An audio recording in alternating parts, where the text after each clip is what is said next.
Hello, welcome to the Afrocentric Woman. Oh, okay. Welcome to the Afrocentric Woman. I'm gonna see if anybody happens to randomly be around because this was not a scheduled live, but I was thinking about recording a video, but I thought, I haven't been live in a little while. Let me just go live and talk to y'all about my last two dates and oops, that's not what I want to do. Let me go to my YouTube. I'll just give a few minutes for people to discover the live. If by chance anybody's online. But yeah, I figured I'd just come online and tell you about my last two dates. I just got home from a date. It went really, really good. I'm excited. I set my intentions before the date, so that's like my new thing. Let me try to share this link in case anybody wants to. Dang, how can I do it? YouTube. Okay, pin the message. All right, there we go. Finally. YouTube does not want me to be great. They wrong for that. All right, so my last date was last week. And I'm like making some refinements as far as my approach. I'm making adjustments as it pertains to my femininity. I'm just making some adjustments. So the adjustment that I'm making right now is being more agreeable and for the purposes of mesmerizing and for the purposes of seduction and for the purposes of getting what I want. And I didn't even realize, like, I'm pretty pleasant and I'm pretty positive and upbeat, but I didn't realize how a tiny bit of a know-it-all I am. And it's hard because I do know a lot of things. It's hard because honestly, I just do know a lot about a lot of things. And I don't think that I try to be right, but if I know something in addition to, I am quick to add on to like, but no, actually. And I didn't realize how that was keeping me from a bag. It was keeping me from getting what I want. And so I am not, I don't have to be right. I don't care. At the end of the day, I have to think about what am I really trying to achieve? What is it that I'm really trying to get, which is a better life? And so if there's one tidbit of information that I happen to be able to one up my date on, I don't have to necessarily share that if that's going to hinder me from getting what I want. You know what I mean? So I've decided like within the last 2, 3 weeks that I was going to focus on that energy. And I've just kind of been reflecting back on different situations, even with like some of my guys who have businesses, because I have a business too. And I've been in business for many years at this point in time. So there's times where I feel like he's doing something wrong or he could be doing something better, or, I want to like tell him what he needs to be doing. But at the same time, I had to kind of recognize how alienating that was for me from him and how that was messing up my money. You know what I'm saying? So at the end of the day, men are going to do whatever they want to do regardless. And if they didn't specifically ask you, like, hey, babe, on this particular HR issue or on this particular new client acquisition business or on this particular, whatever it is that they have going on, if they didn't specifically ask you for your advice, then it's unsolicited advice. And unsolicited advice can blow your bag at the end of the day. And I don't care about being right.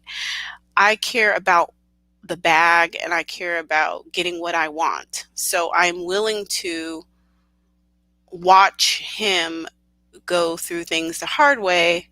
Even though I might know a shortcut, I'm willing to just be quiet in order to get what I want, because it's more important to me to get what I want than to be right. So I decided that I was going to practice that. So that's what I did my last date. And there was something very specific. So I went out with this Indian guy and he was from Chennai. which is like southeastern India, which is like close to Nepal. No, not Nepal, close to Sri Lanka. And so they speak Tamil Nadu, which is, they speak that in Sri Lanka too.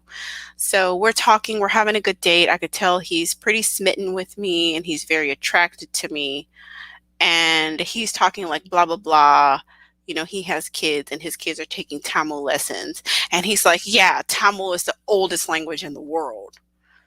And I thought to myself, no, it's not. It's technically not the oldest language in the world because there are languages in Africa like Medu Necher, like Amharic, that are older than Tamil.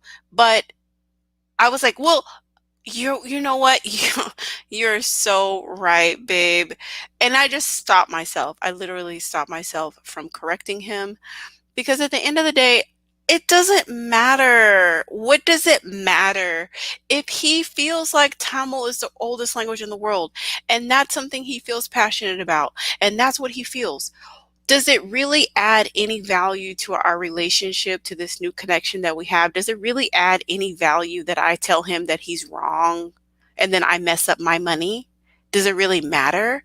And at the end of the day, it doesn't. And I could think about so many instances that I have corrected guys or one up them, or like if there's a particular area of like, just knowledge that I have a stronger knowledge base and I'm like, well, actually this, well, actually that, well, actually, and it's like every single time I'm diminishing my bag, every single time I'm diminishing their motivation to take care of me because they're like, well, she's so smart. She's got it all together. She can take care of herself. She don't need me. Like that's how they see it. So, I was very good at restraining myself and we finished the date. We ended up talking and hanging out. He really didn't want to stop hanging out, but usually when you're with a guy and he's totally smitten with you, you will have to be the one to kind of like, okay, it's time to go because they will literally like not want to let you go. So he would have probably been fine to hang out with me for the rest of the day, but I don't do that, especially not for a first date. So I ended that date. So that was that. And that was my attempt at not one-upping a guy and letting him be right. So today, I just literally came home from another date with a guy from another country, different country, not American, because I don't too much fool with American guys. And he was so sweet and he was totally smitten with me. And you know what? I have never said, you're right. Honey, you're right. Yeah, babe, you're right. I've never said you're right so much in my entire life. But do you know what the intention I set before this date? I was like, you know what? I want to have a great time this summer. There are particular things that I want to do, and there are particular things that I want to see this summer. And that's the tension that I've set. And those are the things that I want to do. And that's kind of the energy that I had. Hello, beautiful, the African humanist. I'm so grateful and thankful that you're able to join us today. There are so many different things that I want to experience this summer. One of which is horseback riding because I like horseback riding and I want to go again. Another is a sunset boat tour. And another is, oh God, what was the other one? Oh my God, it's totally escaping me at this moment. I know I want to do live music and I know I want to do like some galleries this summer. But I think the top two are, as far as in town, are like horseback riding and a sunset boat tour. So that kind of was that was my idea when that was the intention that I set like before I even went out onto the date. And so my idea was like, I am cultivating a new relationship that is going to allow me to experience wonderful, luxurious experiences throughout the summer. Who knows and beyond? I'm not thinking about beyond. I'm really just thinking about I'm thinking about this season, which is summer. And so I have like I'm like, babe, you're right. You're right. You're right. You're right. Whatever. I don't care. You can be right. I don't care. And then, of course, we got onto, he's like totally smitten with me. And he's like, well, what can we do next? I'm like, what do you like to do? And I like dancing. He doesn't really dance. And plus, there's a height difference. Plus, with my heels, he's a shorter guy, which again, I don't care about, but we could talk about that in a different life. I don't care about height. I don't care about looks. I don't care about age. Those things do not matter to me. Okay. The only thing that matters to me is how the man treats me and how much he invests into my life. Everything else does not matter. And in fact, this morning, I went to the gym and my trainer was like, oh my God, girl, I have the perfect man for you. And I was like, really? She was like, yeah, let me show him to you. I looked at him. He was a doctor and he was really attractive. And I was like, how old is he? And she said 38. I was like, I can't do it. I'm sorry. Not old enough. I don't deal with guys in their 30s are not done playing. They're playing around. They're sleeping around. No gracias. I'm not interested in dating a 38-year-old guy. I don't care that he's a doctor. Like, that doesn't matter to me. I don't care. I'm not impressed by titles. I'm not impressed by, accolades and things like that because doctors can be some of the most arrogant people in the world and they feel like you're lucky to be dating them. Not all. Older doctors, maybe like surgeons. I'll date a surgeon, but I won't date like a general doctor. No, because they have enough status to make them arrogant, but they don't have enough money to really spend on you. I hope that makes sense. Whereas surgeons, they've kind of usually get their heyday earlier in life when they're like coming right out of residency, they're attendings and they're actually doing research and they're actually pushing the envelope on surgery. And then they kind of fade off after they you have to publish so many articles, you have to create so many innovations. And then after that, you're kind of smooth sailing and you're kind of just coasting through your career. You're more established. And so you've kind of have gotten a lot of that ego feeding earlier in your career. So when you're in your late 40s, 50s, 60s, you're coasting through waiting for retirement. Basically, I would date an older surgeon, but would I date a young up and coming doctor? No, I wouldn't. No, no gracias. I'm not interested in competing with a man for if he feels like he's the prize, if he feels like he's all that. Okay, this is a double whammy. You're young. Okay, triple whammy. You're young at 38. You're a doctor and you're attractive. I can't do nothing with that. I cannot. Because even if you had, who's hot and popping right now? Even if you had Megan the Stallion herself, you would still feel like you're the prize. So, what can I do with that? Yes, I'm pretty, blah, blah, blah, but I can't compete with that because there's nurses who'll sleep with you, there are techs who'll sleep with you, all the staff at the hospital, they're all covered. Oh, he's so fine. I am not interested in that level of headache.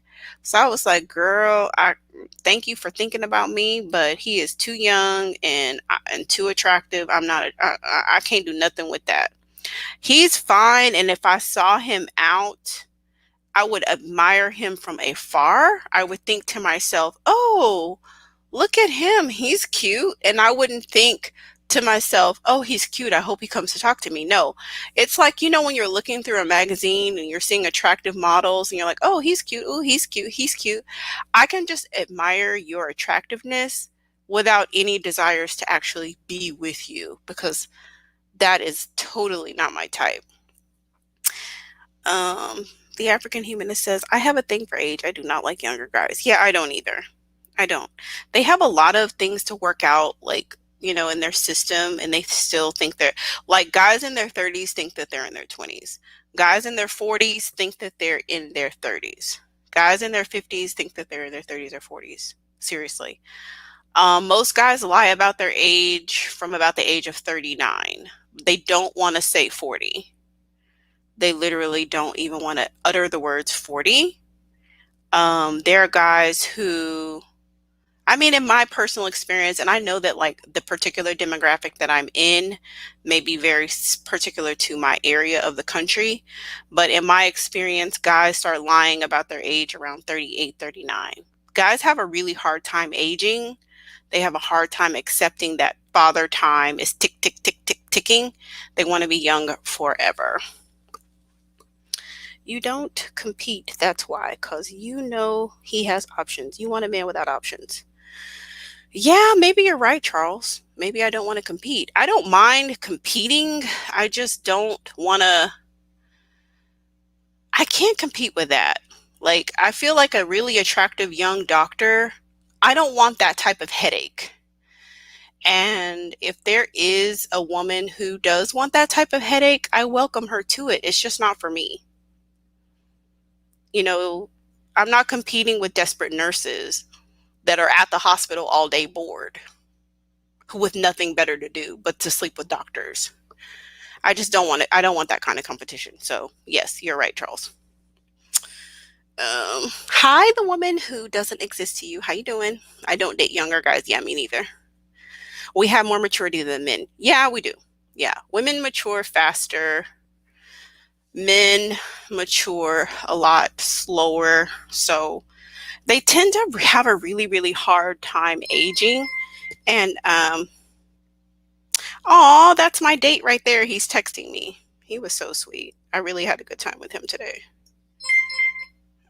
He's texting me right now. He was a really sweet guy. He really, really, really was. And I do look forward to our next date. It's like, oh, he's so sweet. Thanks for granting me the opportunity to meet you. I'm deeply grateful. Your amiability, beauty, and intelligence is truly kisses and enjoy the rest of your evening. So that is a text message from my sweet date. I really, really enjoyed it with him. It's the same thing if a man dates a pretty woman, he has to compete. Yeah, you're right, Charles. You do have to compete. So I think that the thing about the dating market is you kind of have to choose your target. So if you're choosing a pretty woman, you're going to have to compete, you know, and because there's a lot of people trying to get her attention, just like there's a lot of people trying to get my attention. And as far as men is concerned, it's the same thing for us. We have to choose our targets too. Like who do we want to invest our time, energy into?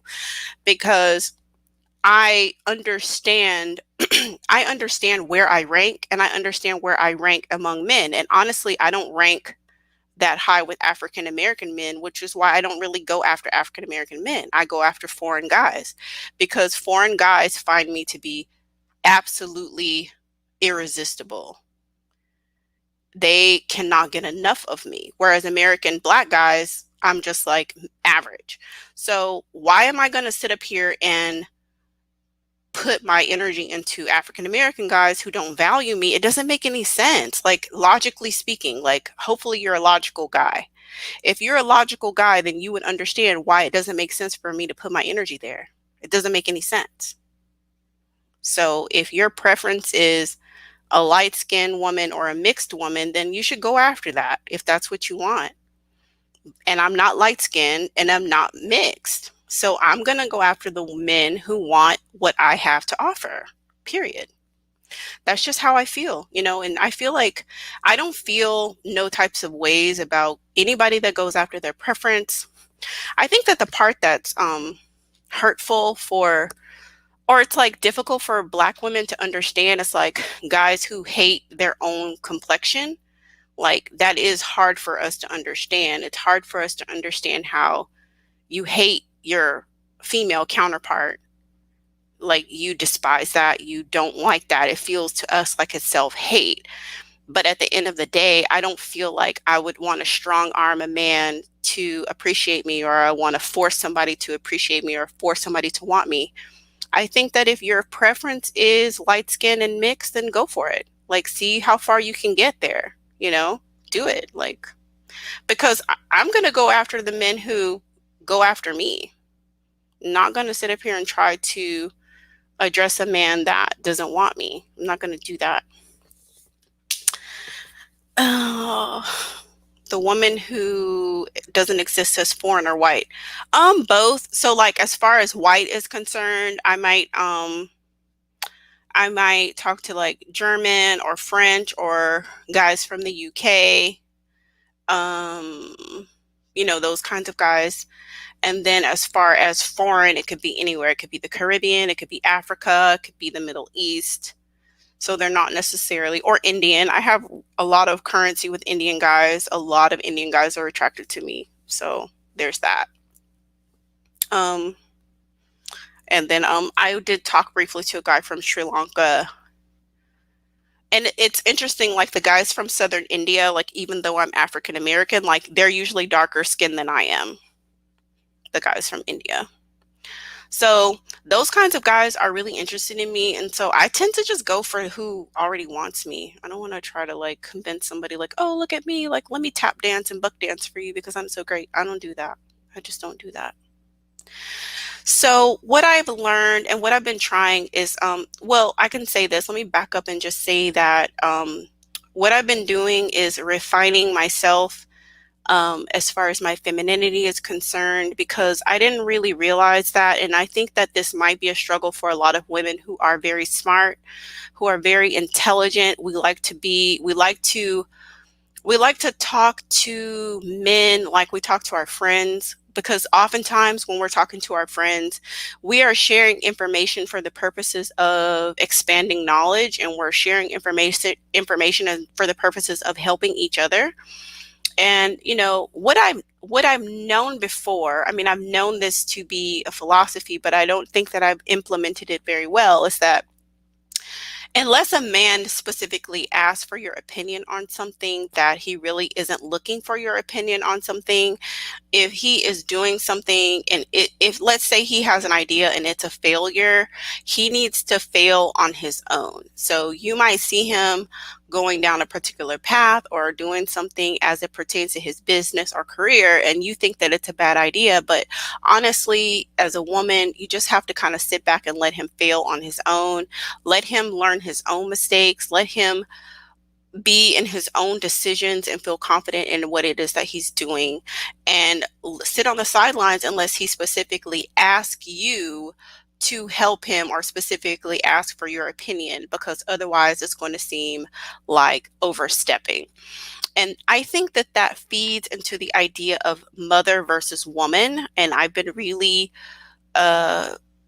really going back and forth in my mind. What does it mean to be a mother and what does it mean to be a woman? And these are two separate archetypes within femininity. And I think that Black women are too motherly. Our mother energy is in overdrive to the fact that we've almost forgotten how to be women.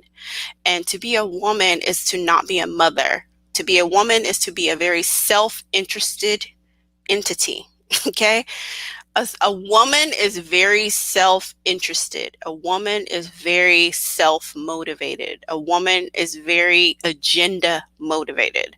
A mother is very nurturing and caring, and to some extent controlling, because obviously to protect your children, you have to be controlling. You have to be the one in control to protect your children and to manage them and to manage where they go, what they do, what they say, who they're friends with, and everything. And so when you take mother energy into a relationship with a man, it is doomed. It's going to both the man and the woman are going to be unhappy and upset. They're going to be unhappy because a man wants to feel like a man and he doesn't want to feel like a boy, right? He doesn't want to feel like a child, like you're sunning him, you're schooling him, you're scolding him. He wants to feel like a man. And you, at the end of the day, even though your mother energy may be strong, you want to feel like a woman. You want to feel cared for, protected, like the man is actually striving to, like the man is actually striving to cater to the things that you want and that you desire, and that he has some level of achievement and accomplishment in meeting those demands, right? Like they may say like, oh, I just want a doormat. Yeah, he may say that at the beginning, but you get really bored with the doormat very, very fast. Like that, there's no interest there. There's no trying. It's very predictable. It's good to be unpredictable, and it's good to be a little bit inconvenient. Like that's another thing that I've been experimenting with lately. I've been experimenting with being a little bit inconvenient. So the date that I went out with today, he was like, he wanted to hang out yesterday. He wanted to spend time yesterday. Could I have made it happen? Kind of, but I ended up having a meeting that day, but I could have maybe made it happen. But I was like, no, Friday, just for the purposes of being just a little bit inconvenient. Just a little bit. You want to be just a little bit inconvenient, but not so inconvenient to where you're a headache, but just inconvenient enough to where the guy has to strive to get the time, get the attention, be able to smell your pheromones and feel your body. You know what I'm saying? That he has to actually put effort into that. So maybe on his end, he had to move something around that he was doing today in order to see me. Well, the only way that I know that a guy likes me is if he's spending effort, energy on me, and he's spending money. Other than that, I have absolutely no way of knowing that you like me. You could tell me all day till the sun comes up. You're so beautiful. I really, really like you. I want to be with you. Blah, blah, blah. Grrr. That's just words. It doesn't mean anything to me. The only way that I know is what are you doing? Because of the proverbial actions speak louder than words. And I do believe that that holds true. However long it may be cliche, maybe that saying has been around for centuries. I don't know. I don't know the origins of it, but it remains true. Actions speak louder than words. And a man will show you better than he can tell you how he feels about you. Because if you're super convenient, you just happen to live next door to him, or you just happen to live in the neighborhood and you're always available, well, I mean, it doesn't really take much to just roll up over there and get your time and attention and affection. I mean, he doesn't have to spend anything. So, I mean, who knows? You might not even be his type. You might not even be his real preference, but you're just there. You're just available. It's just a, soft place to land. But there's no way to know that if he really wants you unless he's moving things around, spending money, spending time, spending energy, spending gas, spending, you know what I'm saying, intention, thought, actually thinking through, what does this lady want? Like, what would it take for me to get her time? Like, that's the only way you're going to know. Um, the woman who doesn't exist to you says, date a foreign Caucasian. Yeah, sure, why not? Charles Pinka says, I'm married to a dark-skinned black woman and I'm black as hell. I've been married for 15 years. Congratulations on your marriage of 15 years. And congratulations on your blackness as well. And I see, and I totally agree. Yeah. So that's what I've learned. I mean, that's what I've been, implementing over the past, I would say 2-3 weeks, is not one-upping a guy and letting him be right, because it doesn't matter. And the other thing that I've been practicing with is being a little bit more inconvenient. I would say that the next thing that I'm working on is being emotionally detached. Yeah, I have this guy that I'm talking to who has some, what I feel like are like borderline tendencies.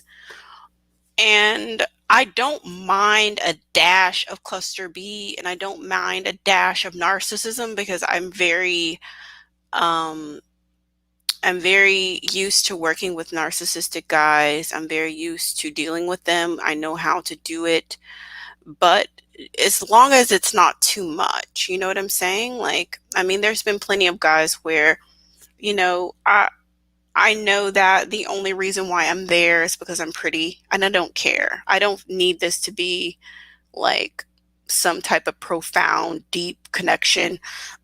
Literally, I got invited to go out because I'm pretty and I make them look good because I'm arm candy, and I'm there because they're paying for everything. And so I feel like that's a mutual exchange, right? I feel like that's fair. Are they extremely narcissistic? Yes, they are. Am I looking for a deep connection? Not necessarily. I just want to go out and I want to like everything handled and everything taken care of. So I feel that that is a fair exchange. But sometimes the narcissism and or any type of cluster B tendency can be too much. And I kind of feel like that might be where I'm at with this other guy. I am trying everything that I know in the book to get him to control himself, and he's like doesn't have good self-control. So I don't know. I feel like our day, if he doesn't have better self-control, our days are numbered. Our days are numbered because I don't like being guilted. I don't like people trying to manipulate me. It's very annoying because I'm so used to dealing with cluster B people. I'm used to dealing with borderline people. I'm used to dealing with narcissists and psychopaths. So I know when someone's trying to manipulate me and it doesn't go well with me. It's annoying.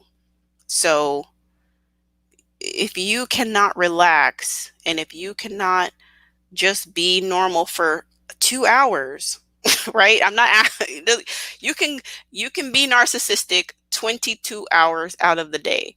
But for the 2 hours that I'm interacting with you, if you cannot control yourself, our days are numbered because for me it's too much. Like for my guys that are a little bit on the narcissistic spectrum and we have an even exchange, I'm going out with you, I look beautiful, you look good, everybody's giving you a high five, like how did you get her, how did you get her, where did you meet her, where does she come from, and you feel good about yourself and your chest is puffed out, fine. I got everything paid for, I'm fine, fair exchange. But if you do all that, you're getting the high fives, all the heads are turning, and you're still not satisfied with that, and you still want more, you're trying to manipulate me. It's just too much. It's exhausting. This is the thing about me. At this point, I'm a pleasure seeking individual. And if I'm having fun and it's all good, I'm happy. If I'm being annoyed and strong armed and bullied into a situation that I don't want to be into, that means I'm not having fun. And if I continue to not have fun with you, I'm not going to want to be involved.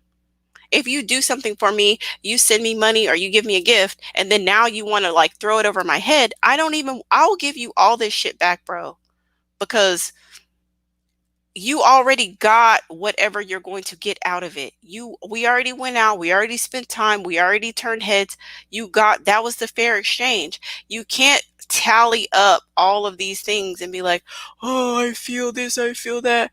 Listen, I don't have time for that. I'm backstage. Oh, hey girl. Thank you, sis, cuz you know I don't be paying attention. I don't be Uh, that's all right. That's okay. And I have to say, the commentary that you give is very refreshing. And I needed to hear this because I have gone through like rejection, like real hard rejection Mhm. this year.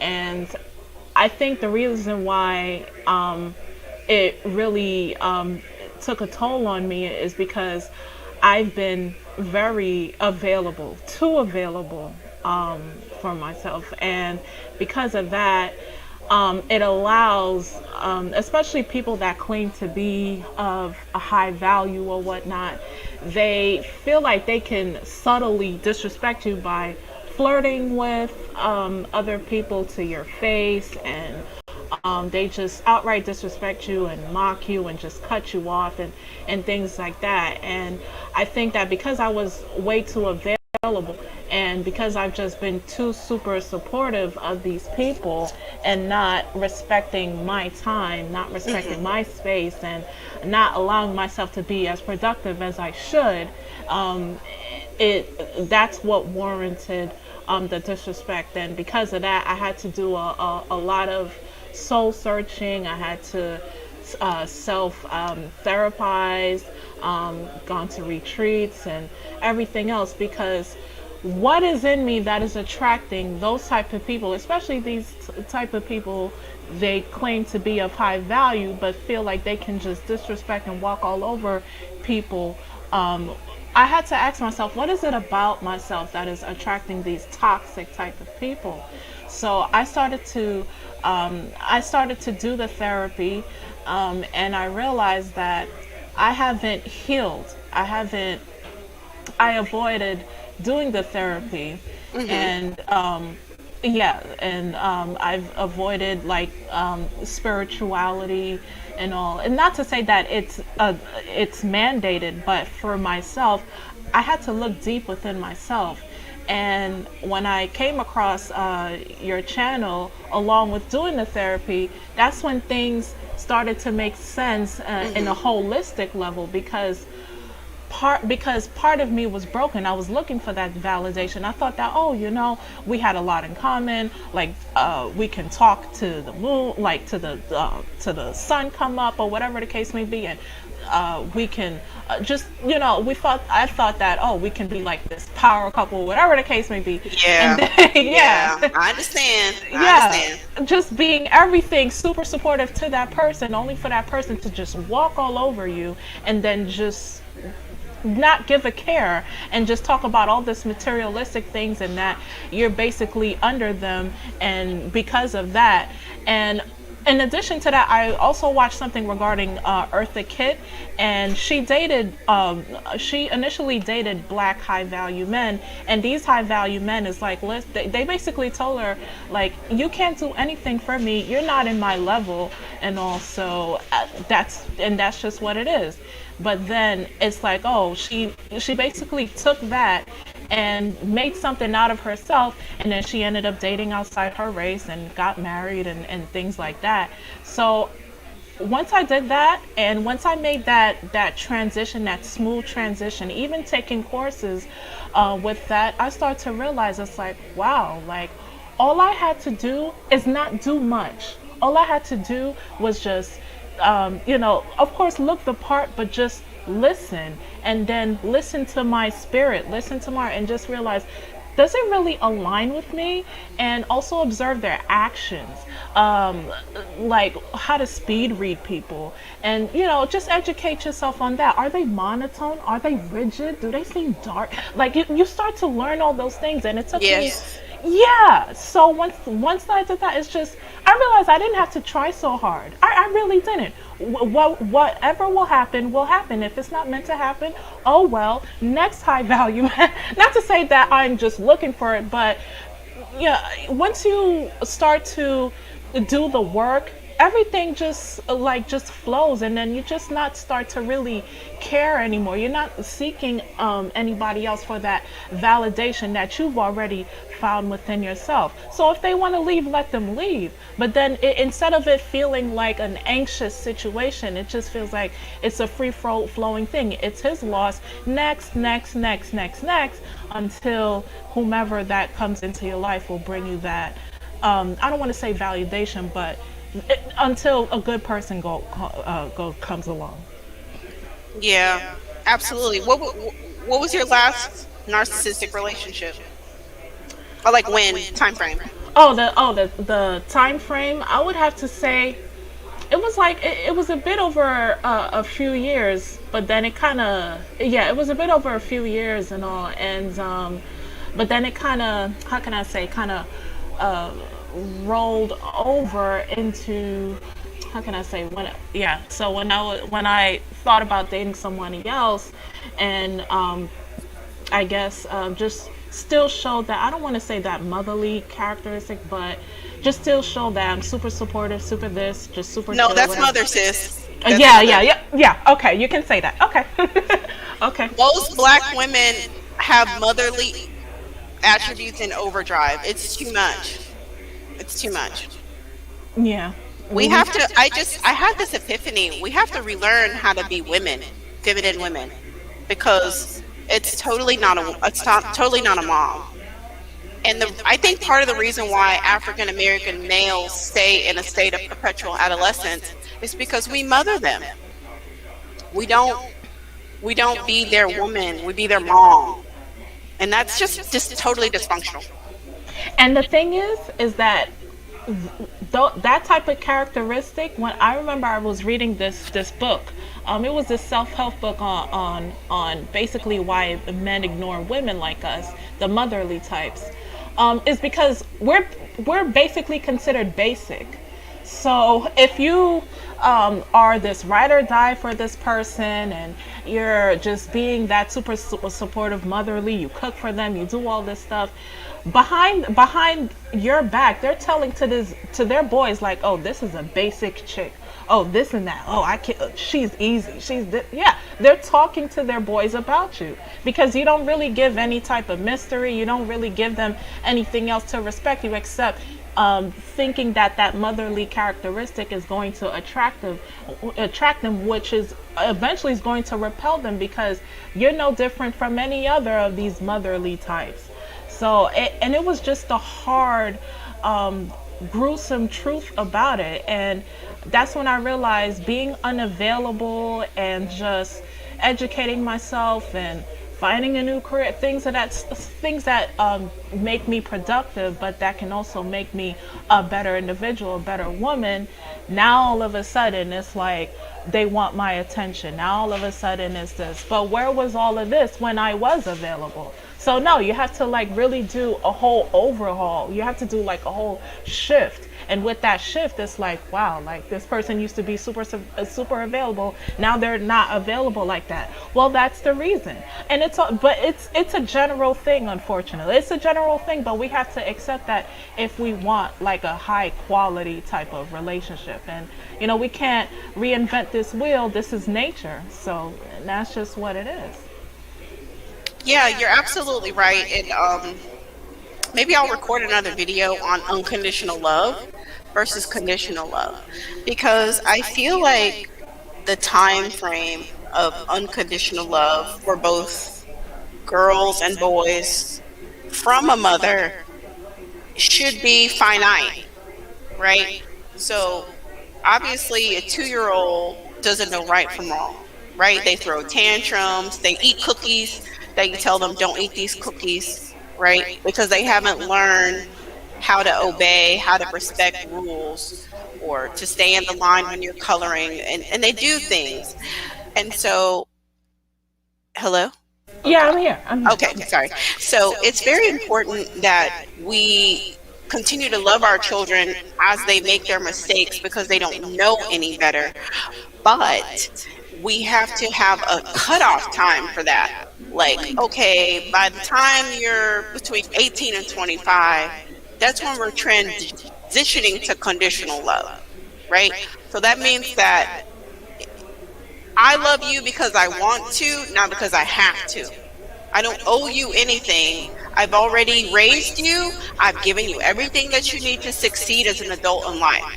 Anything that I do from you from this point in time is because I want to do it, not because I'm obligated to do it. And I think that we carry on this, I have to continuously prove myself to you, which, if a man doesn't prove himself to his women and his children, what is he worth to the community?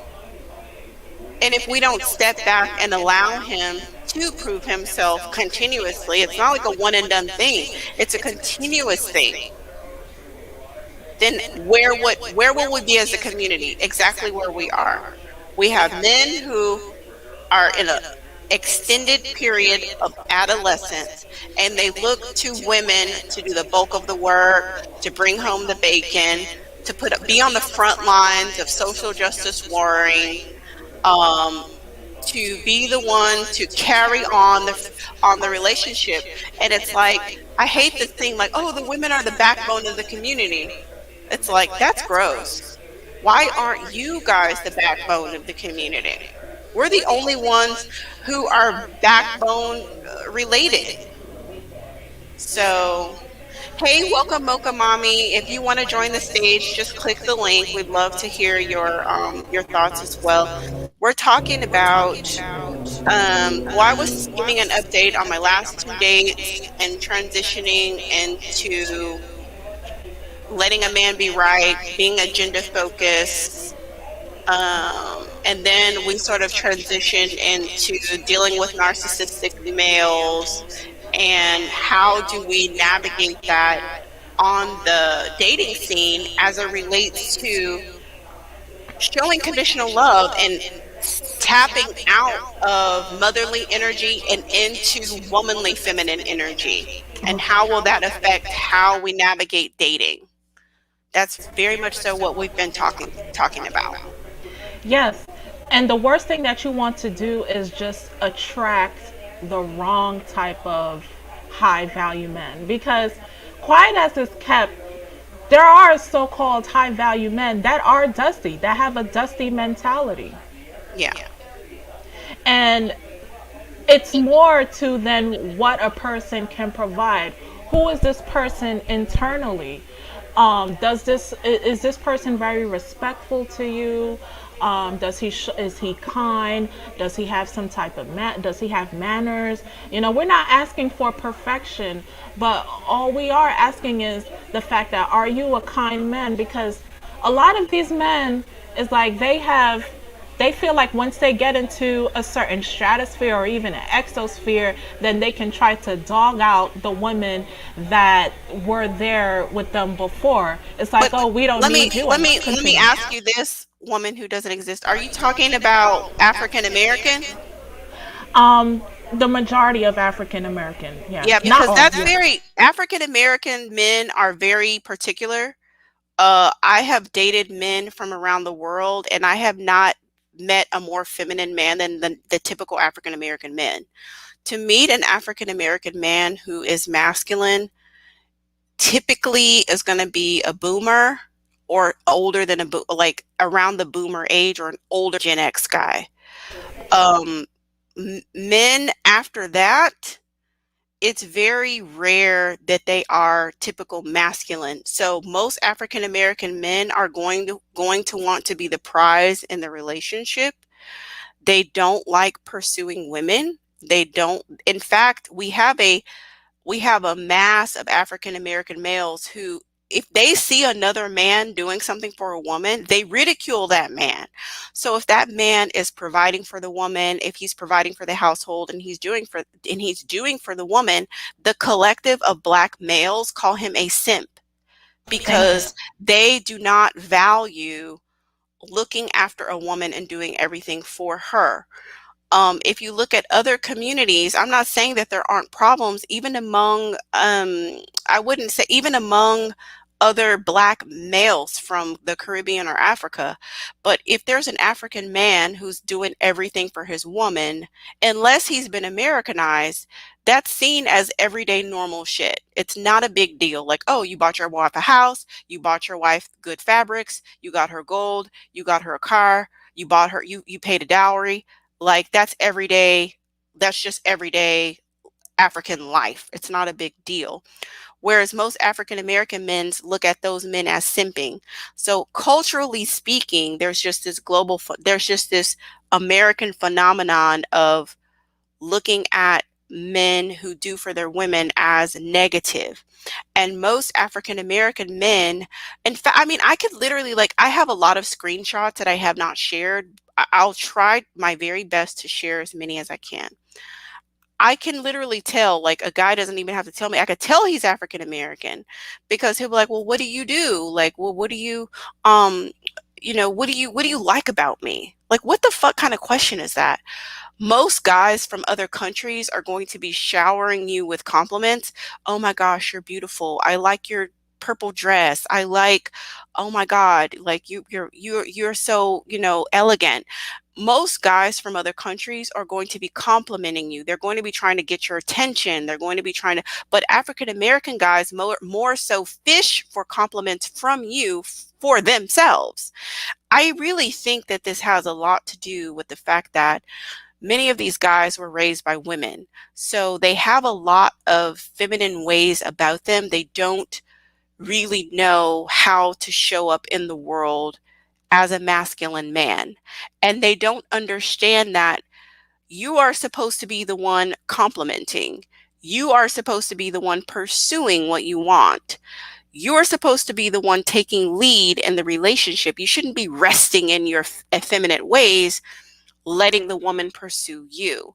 But a lot of African American males feel very uncomfortable pursuing because they're very rejection sensitive. Men in general, males in general, endure more rejection than women because that's just the luck of the draw. We have to deal with a monthly menstruation. You have to deal with more rejection than we do. That's just life. That's just the cards. That's just how it is biologically. That just is what it is. How many millions upon millions of sperm don't get to ever fulfill their mission, right? They just get washed down the drain and never get basically rejected, right? So That's just biology. It is what it is. There's nothing we can do about it. And I think that because so many boys never saw a man providing for a woman, they never saw a man showering, you know, compliments on a woman, catering to a woman, opening her doors, carrying the groceries, fixing things around the house, taking care of the car, taking care of the bills, making sure the house was safe. They never saw that, so they weren't able to identify that. So they end up having this perverted jealousy with their sisters, right? Like, my sister gets all these things, but I don't get them. Wah, wah, wah. And then you have the mammy mother. If the mother is a mammy or a pick-me-sha, she's deifying the son without giving him purpose. So she's really hindering him in his ability to be successful in life. Because on one hand, he thinks he's a god. Because he goes to church every day and he sees these charismatic males delivering these sermons and all the women swooning at him every single week for hours. He sees that. So he sees himself as a god, but at the same time, he doesn't have the skills and the know-how and the practical experience of managing a family and a household. He has no day-to-day observation and participation with what is the true role of a man in the house. And so we have millions and millions and millions of situations like this that get magnified, and they're just unleashed onto the public with no way to know how to really fulfill a woman. They have these instincts inside of them because they are men. At the end of the day, they have these instincts to accomplish and to conquer, to dominate and to rule and to create, but they don't have the skills. So there's this frustration and there's this angst that they have and not being able to fulfill these things. And so they direct all that frustration and anger and angst on the Black women, like that we are the reason why all of these problems is the issue. And they say that single moms are evil. Single moms are devalued per child they have. Single moms are the ones who raise these thugs and they're the problem. Single moms are the worst people. Single moms are for the street. What they're really saying is that I don't like my mom who was a single mom. I'm mad at my mom because things didn't work out with my dad. I'm mad at my dad for abandoning me, and I'm just going to direct all the anger really towards my mom. I'm angry at my sisters because my sisters had a mom and I didn't have a dad, right? So those are the real issues, but they don't have the courage and the emotional intelligence to articulate that. So everything gets thrown on us as Black women, and as for those of us who are single mothers, we get it 10 times worse than all the collective of Black women, but Black women are collective as a general. And so that is why the case of the African American male is very particular. However, I've talked to women in South Africa, and the women in with the way they describe the men in South Africa is very similar to the way that African American men behave here. And I do think it has a lot to do with the type of slavery, the type of interaction that we've had with Europeans. Because while all of the rest of the places in Africa have dealt with colonialism, it's been a much more sort of a hands-off type of subjugation and exploitation. Whereas in South Africa, it's much more pronounced. It's much more apartheid. They had apartheid, we had segregation. So the South African men and the African American men being subjugated in the way that they have been and not wanting to deal with the ruling class of white men internally direct all their vitriol towards the women, that the women are the problems. They think that they can solve their problems of being dominated by a ruling class through promiscuity, each single sexual interaction that they have with women, as it being sort of like, I get to feel like a man for 30 minutes or 15 minutes or 5 minutes or for however long he can last. I can feel like a man, but that they're not really developing themselves in other areas that don't have to do with just promiscuity, and actually start to shift the power back to actually being able to compete in the world and just directing everything towards the Black women. I don't know. I may be rambling. I don't know what you think about anything I've said. No, I definitely agree with you, and I like how deep you've gone to when you said that you have talked to women in other countries. It's really, really sad how everything is trickling down. And when these men just purposely ask a woman, like, well, what do you like about me? So what they're actually doing is that they're gray rocking them. So it's like they're wasting these women's time, knowing that they may not be attracted to these type of women that are asking, what do you feel about me? But they just want to do that just to feel like they are a man, like just to feel like they, because like you said, they do have this maybe we could call it abuse, or but they just have something that they have hidden from them, that is they harbored so much this hatred on them, so they just pass it on to random people, random women that don't deserve them, that doesn't even know them from a hole in the wall. So for these women to dress up, and they go on to these dates and stuff like that, only to be asked, oh, like, so why do you like me, or why do you, that's kind of similar to what Mr. Scamules would say, like, oh, well, what do you bring to the table, and all those things. I'll And be honest with you. Okay, so at this point in time, I pretty much stopped dating Desti's in 2019, and I most of my guys mm, do make six figures and up. I have never had a man that makes six figures and up ever ask me that question. What do you bring to the table? I kid you not. I've never had a man ask me that. I've never had a high net worth guy ask me to cook. I've never had a high net worth guy ask me to clean. There was one guy I was dating for a while ago. I did two videos on him. And I asked him about his last relationship at one point in time. And I was like, well, did she, what kind of foods do you like? He was like, his last girlfriend cooked for him once. So it's not there. These guys are not looking for moms. These guys are looking for a feminine counterpart, a feminine energy woman, a woman. Whereas these underdeveloped guys, I mean, and you may have noticed on my channel, I don't use the term high value, because I feel like that particular word has been adulterated so much to where it doesn't even mean anything it anymore. does. I agree. It The, does. the malosphere has taken the term high value and they have made it what they want it to mean. And what it means to them is I have a pulse and I have a penis and I'm alive. And that's it. That's all high value means. It doesn't mean anything anymore. I've never used that term for myself. I've never used that for the men that I'm interested in attracting to myself. It doesn't mean anything anymore. Alpha doesn't mean anything anymore. Beta doesn't mean anything anymore. Alpha means I'm loud, I'm aggressive, and I'm rude. That's basically what alpha means. Beta means I don't like you. Like, oh, you did something that I don't like. You're a beta. Oh, you're acting in a way that I don't like. You're a beta. Because if a grown man calls into a show of another man, it's like, "Hey, King, how you doing, King?"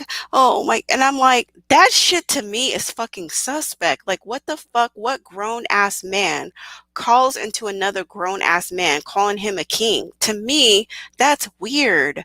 But because alpha means I like you and beta means I don't like you, you can call into a man, you can be a male and call to another male and say, you can call him king, you can be like, oh, thank you, Poppy, thank you, bend me over, and you be like, oh, he's an alpha. Alpha just means I like you. At this point in time, alpha doesn't mean anything other than I like you. And beta means I don't like you, you're misbehaving. You know what I'm saying? You're misbehaving, you're off the script, therefore you're a beta. But it doesn't mean everything, because in essence, alpha means there's one top dog, right? So how can there be one top dog? I mean, when everybody can't be a top dog is what I'm trying to say. You can't have a situation where there's one top dog and all these other males are calling in to fall under the rule of this particular top dog, and then they're all alphas. That's in and of itself contradictory. So at this point, And then actually in a no point, I've never subscribed to the alpha versus beta uh, lexicon, nor have I subscribed to high value man. For a millisecond, I kind of used it a little bit, and just listening to other content creators. But by the time I started creating my content, I'd already abandoned the word high value. It doesn't mean anything anymore. It doesn't mean anything anymore.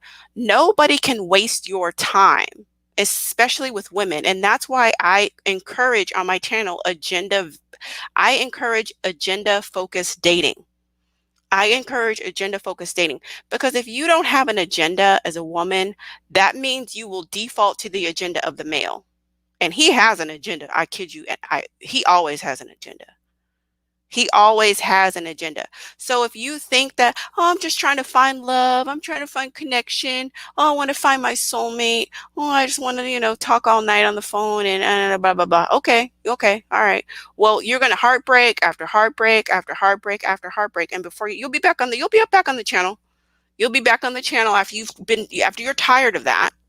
You'll come over here, or someone like me, you'll come over to our channels and you'll try to figure out a different way. Hopefully you won't be 60 doing it. I mean, I do know some 60-year-old fools. I do know some 60 personally. I do know some 60-year-old fools who still haven't gotten it. But the mission of this channel is to help women create an agenda for themselves so that you're not managing heartbreak after heartbreak after heartbreak because you don't know how to manage your time, and you don't have any boundaries, and you don't know how to engage in the things that bring you pleasure and joy and disengage from the things that don't, and you don't know how to sit back. But I think that collectively we've been taught by mammies and pick-a-mishas that we're supposed to audition for dates. We're supposed to audition for guys' love. This is the thing about me, and I hope that maybe through me sharing more screenshots, or maybe through me sharing more conversation, or women asking me, I don't know how we can get to this, but I am able to tell before I go on the date if it's going to be lucrative for me. If a guy asks me, what do you bring to the table? Guess what I'm going to do? I'm going to unmatch him because we don't have anything additional to talk about. We don't. One guy he was like, I'm intelligent and I'm intelligent and attractive. Which one do you like best? An African American guy asked me that. That is the biggest crock of bullshit I've ever heard. Did he compliment me once? No, he did not. He was just looking for narcissistic supply. He wants me to stroke his ego. This is the thing. And I've said this over and over and over again on this channel. I am a great ego stroker, but I do not stroke men egos for free. Okay. If I'm stroking your ego, that's because you're spending money on me. You are investing money into me. Yes, I'm great at laughing at your boring jokes. I'm beautiful. I will smile at you. I will stroke your ego, but you are not entitled to me to stroke your ego for the simple fact that you happen to be born male. Okay. That is not enough. Okay. If I'm investing into your ego, that's because you're investing into my Cash App. You're investing into my account in some way, shape, or fashion. You're spending money on a date. You're giving me money. You're giving me gifts. There's some type of fair exchange.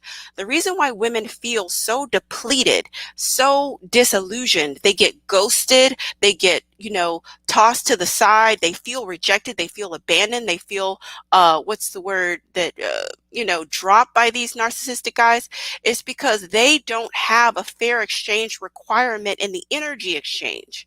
So they do all these things hoping to endear the male to them when those things will only repel the male from you. And I'll give you a brief example of this. Last weekend, I went out on a date with one of my guys who got resurrected from my old roster. We went to this 5-star restaurant. We had a great time, very expensive sushi and obnoxiously expensive cocktails, whatever.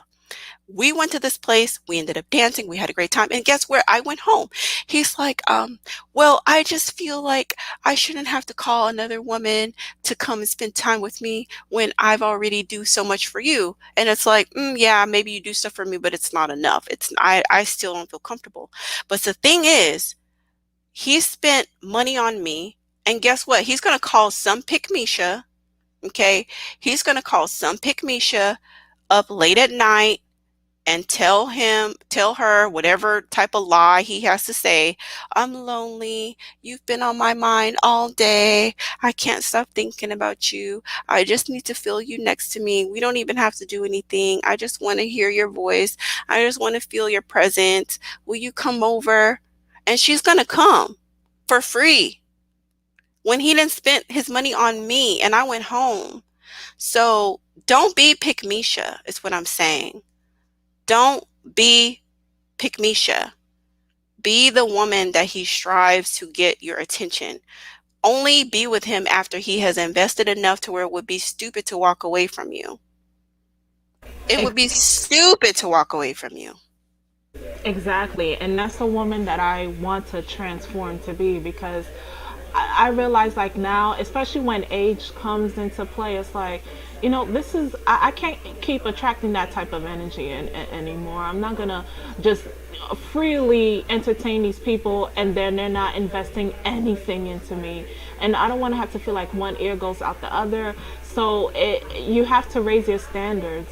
And and I've also I've been had an issue with this whole high value term as well, because they basically, people like Mr. Scamuels, like he's basically using this term to try to denigrate women and try to belittle women, to cut them off, just like he did with the female that was quote unquote average at best. That was such a painful, such a gruesome experience to witness. Like, wow, isn't there a better way that you can just gracefully, tell her to expand her options, instead of saying, oh, well, this is who you look like at best. You're not going to find anybody else that makes what you make and all. There's a way to try to, I don't want to say reject, but there's an alternative to that. But he's not going to do it because of this some type of hatred that he has towards women, or even black women. So, I want high quality. I don't like this whole high value. It's meaningless now. It's like people are only using it to stroke whatever whatever that is left in their ego. So I just totally abandoned that term altogether. And I'm so thankful to come across this channel, because I feel like if I didn't just if I didn't just transition from that mindset, from being this ride or die person, from just letting a person slide, from all that type of rhetoric that they're spewing, and just letting the material define them instead of who they are. Because here's the thing, wealth is quiet. When people brag about being rich and all that other stuff or whatever, they're trying to feed whatever their ego, whatever's left of their ego, when they really don't have it like that. So all the shiny things and all that stuff, that could depreciate in value. But who are you behind the suit?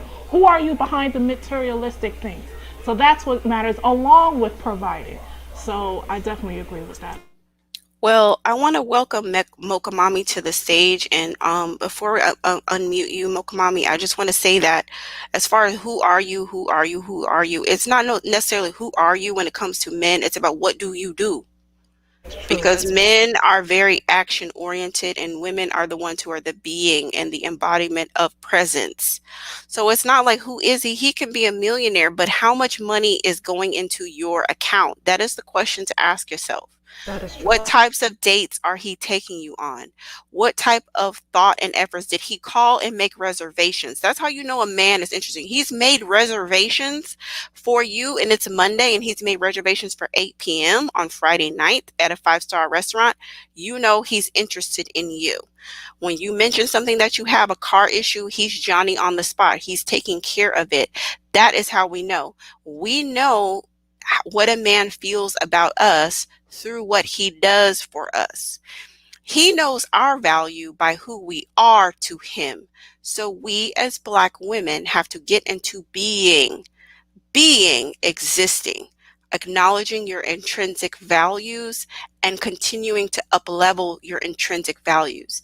Whatever it is that's special about you, how your eyes sparkle, how your skin glows, how you walk, how you move, the beauty and the tranquility that is in your voice, your heart, your warmth, your softness, all of these things are intrinsically inside of you, and you have to do is just be and continue to be greater and greater and greater as you refine and edify your femininity. He's the strong one that will be the one doing and proving and showing and investing. Welcome, Mocha Mommy. So glad you're on the panel today. Hey, Mocha Mommy. Hi there. Thank you for having me. But I just quickly wanted to say that you are very right that wealth is quiet. And also to let you know that there are men who take a lot of pride in providing for you. There are men who take pride in what it is they can do for you. Like, my husband bought me a pretty nice bag, and it's a very distinct color. And every time someone says, "Oh, that's a nice bag," I'll say, "Oh, my husband bought this for me," because that puffs his chest out a little bit.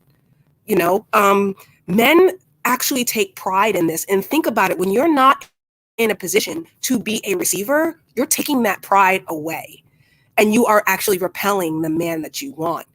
And if there's some dude who decides to berate you, ignore you because he doesn't see that, understand that that guy is reaping consequences unbeknownst to you.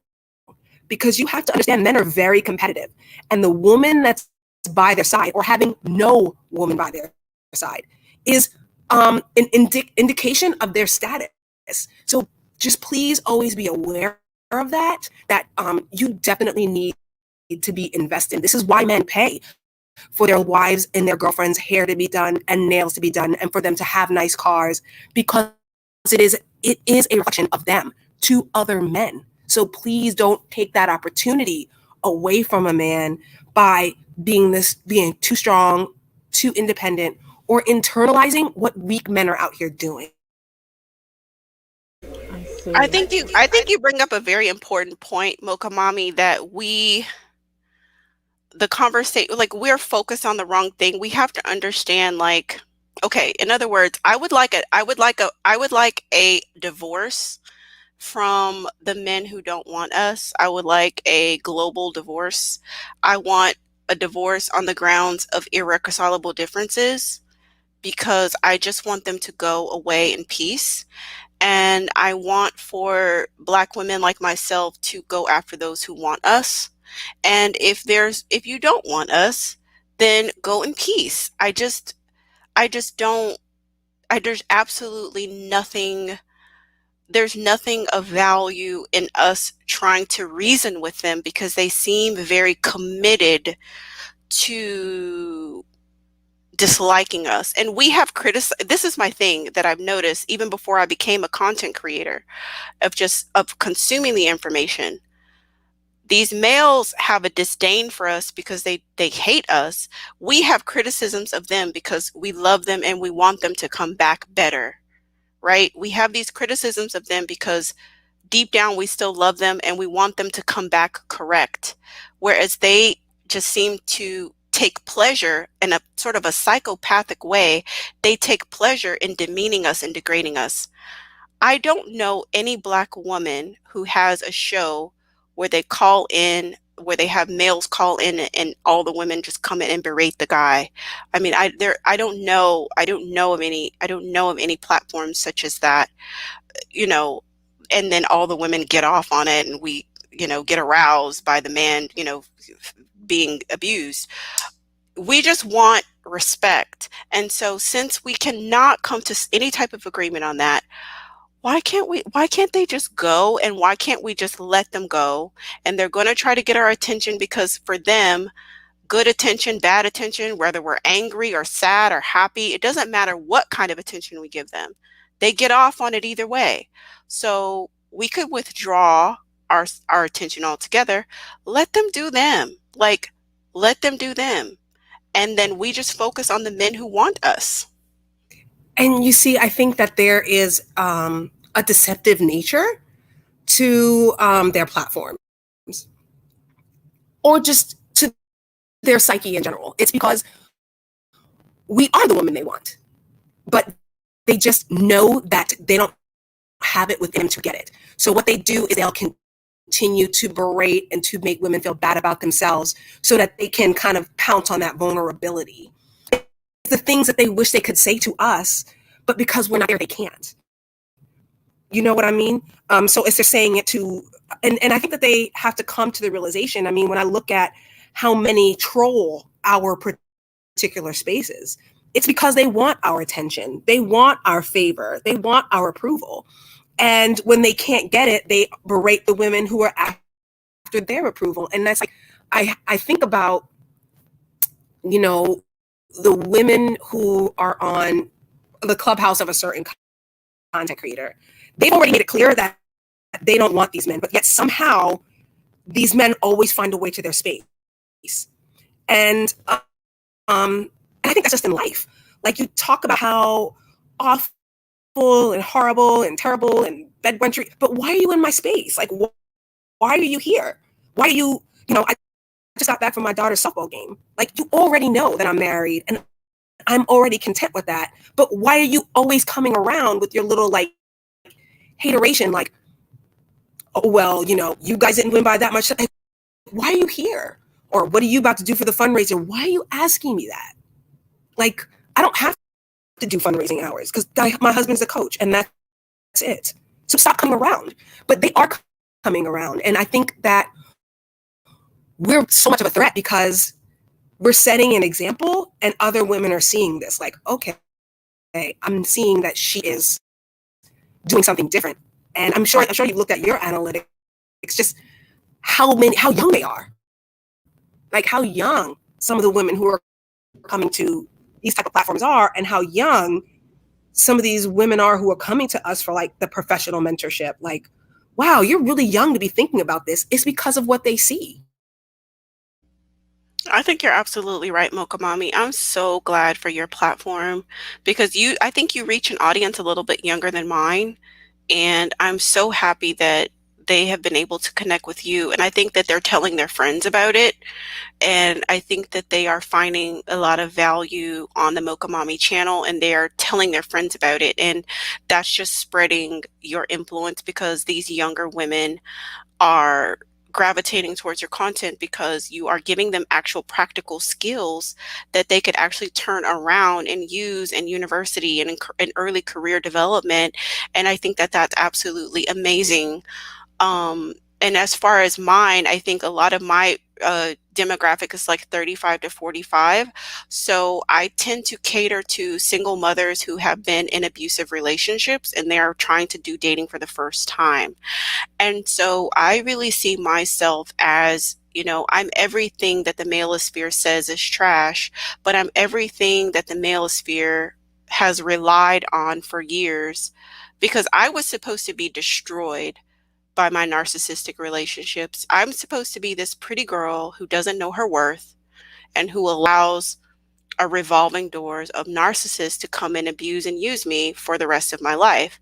But somehow or another, I woke up and said, hey, I still have years left to use my pretty privilege to get what I want. And that is exactly what I'm going to do. And who knows, maybe a long-term relationship will come out of it. But even if it doesn't, I'm gonna rack up resources in the meantime, between time. And having a child is not the end of the world. Having a child is not the end of the road for Black women. We still, I think that the interesting thing about the other platform is it says, hey, if you are a male and you ain't achieving shit and you're below average, you should be able to ravage Black women who have a poor self-esteem and you don't have to do anything to improve yourself. And so that's on the male side. And then for the female side, it says, you've been in bad relationships, you've chosen bad, you need to accept this below average and you need to be grateful for that because that's all you're worth. You're worth less than that. You should be grateful and thankful for that. And we over here, over in my camp and in Women Like Me, are saying, no, just because you've made mistakes in the past doesn't mean that you need to stay down that line. Just because we've been culturally limited to a traditionally poor pool of men who are not high achievers, who are not stable, who are inherently violent and abusive. You don't have to stay there. You can change and stop doing what you are doing at absolutely any time. And you are who you say you are. And you are who you create yourself to be through what you invest in yourself. And I've told you, Mocha Mommy, so many times, as well as you, woman who doesn't exist as well on your platforms. I have seen the conversations that are being had in our spaces. We are talking about investments. We are talking about career advancement. We are talking about rearing children. We are talking about being safe, having boundaries. We are talking about life insurance. We're talking about writing wills. We are talking about breaking cycles of abuse. We are talking about positive parenting. There's so much positive conversation that's happening on this side of social media. And when we look at what's going on over the other side, it's just like promiscuity, how to get more vagina. And that's the end all be all of all of it, right? There's really nothing there's really nothing else happening over there. So we don't even have the same agenda. We are trying to create a better future for our children. We are trying to create a better, like a safer environment for Black women, to where we can bring these girls up in an environment that is safer, that is more conducive to cherishing Blackness. And that's what we're doing over here. And I guess the next question is, if they're not going to change, they're going to keep doing what they're doing. How do we convince more women to disengage from what they have going on? How do we get them to um, redirect their focus and know that they can have better? I think these women would, unfortunately, there's a saying that experience is the best teacher. So they feel more compelled if it happens to them for them to see the light and see that, you know what, so this is why they are having these conversations. This is why the divestment movement is a strong topic, and this is why all this, because some of them can be looking at videos demonstrating this is what's going on in the neighborhood. This is what they're doing to women and how they're abusing the children and all that. And they still feel so loyal, race loyal to them, because they feel like it's not happening to them, or it's not as bad when they are dating these dusties. So I feel like they would be more compelled if it happens to them, but it's just, you have to see it for what it is instead of how you want it to be, or victim blame. And this is what's also going on in some sectors in the female sphere, in that unfortunately with the mammies and some of the toxic sisterhoods and stuff, they like to victim shame people, and they just don't have any remorse and no sympathy, and it's really sad. But unfortunately, that's just how their mind is, and they want to be I don't want to say race loyal, but they want to be loyal to these type of dudes, and but So in black, reciprocity. basically race loyal pretty much means black male loyal, right? American, yeah, Black American male loyal, yeah, or unfortunately. Um, I think my best advice as to how, I guess, to convert people. I mean, I guess my religious background kind of said that, like, you got to walk it like you talk it. I mean, a lot of these guys are making a lot of talk, but then it's been revealed over and over again is that they're not who they say they are. So, I mean, we got to walk it like we talk it. And then, and I think also, too, it's going to come with some humility on our part to say, like, hey, I don't know everything. And hey, I don't have all the answers. And hey, I have made mistakes, but here's how I course corrected. And here's how much I believe in you can course correct. And I think that's so different than portraying this super perfect persona. And I think that's one of the reasons why, like, I'm going to have to start collaborating and bringing other people in, because I'm getting questions that I don't know the answer to. And I truly have to own up to the fact that there are books I haven't read and places I haven't been and things that I haven't experienced. But there are other women in this circle who are willing to help you with those things, because we actually do believe in you. And I think that they are looking for justice.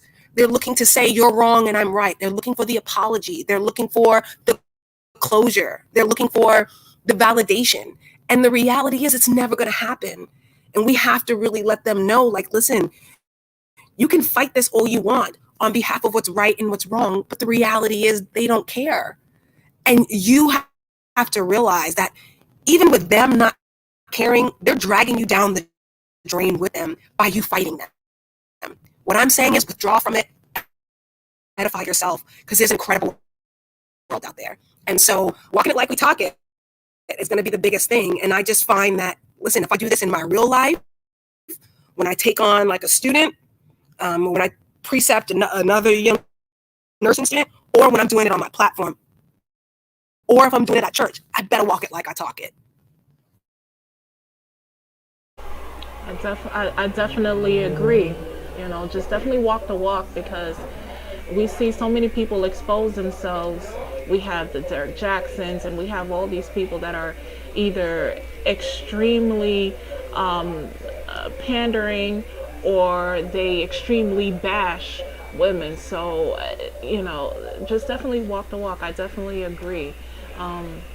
In order to really gain that long-term respect and that loyal fan base. So definitely. Well, ladies, I put my email address in the chat box. I want to do a show specifically on pandering. I'd had that thought before our live today, but it's just from hearing both of y'all's feedback, it's bringing that back to the forefront of my mind. I want to explore different pandering situations that we've had, and what can we do to equip Black women to decipher between pandering versus genuine love and support, because we have wasted a lot of time and money. We have wasted a lot of money on supporting individuals who despise us but pander to us for the purposes of parting our money from our pockets.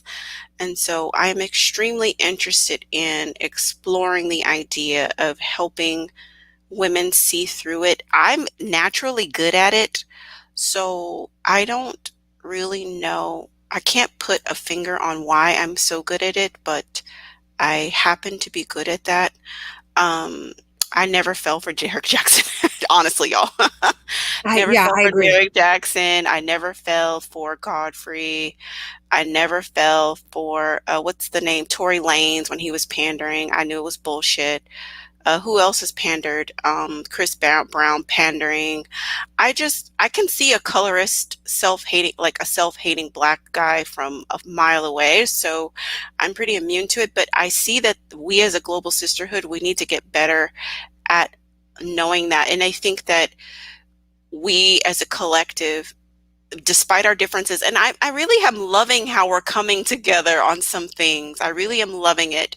I'm loving how Black women of different backgrounds with different ideologies, we're moving on certain things, regardless of how we feel about other little issues.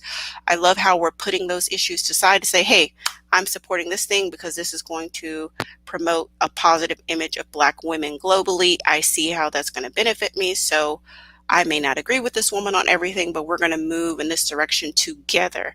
And so I just want to commend all of us for doing that. I think that we should pat ourselves on the back.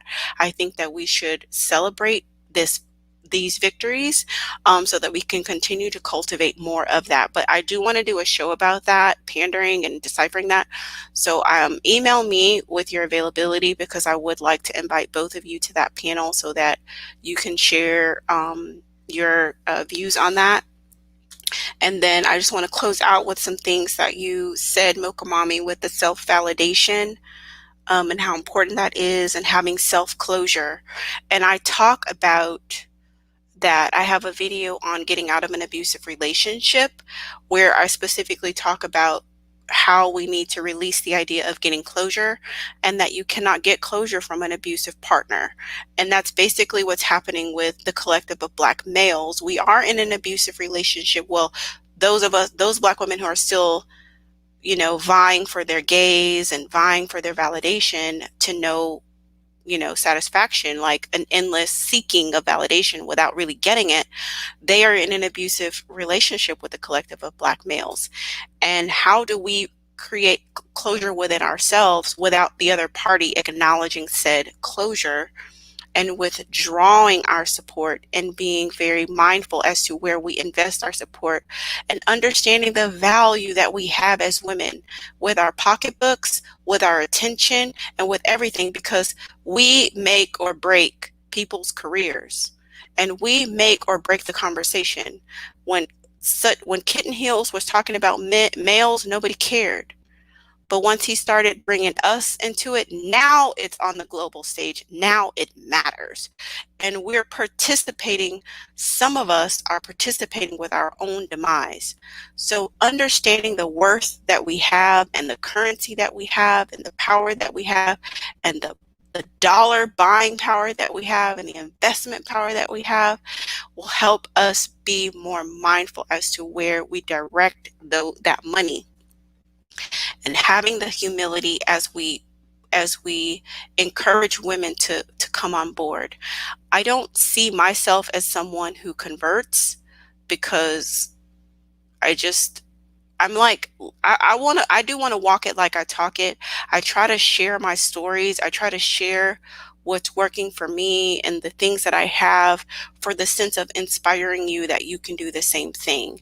And so I think that inviting more women on, to the platform that can also share how they're winning, like Mocha Mommy, we all want to know how you snagged your husband.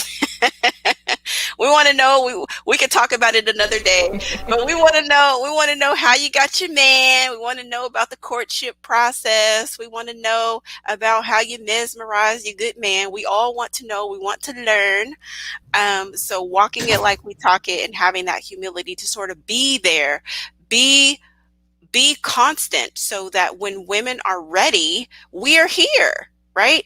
So we haven't alienated them, we haven't name called them, we haven't shamed them, but when they are ready, we are here. We are a resource, and we are a platform that they can come and plug into when they're ready. And we pray that they're ready as fast as possible, but we're going to be here regardless, and when they're ready, we'll be here.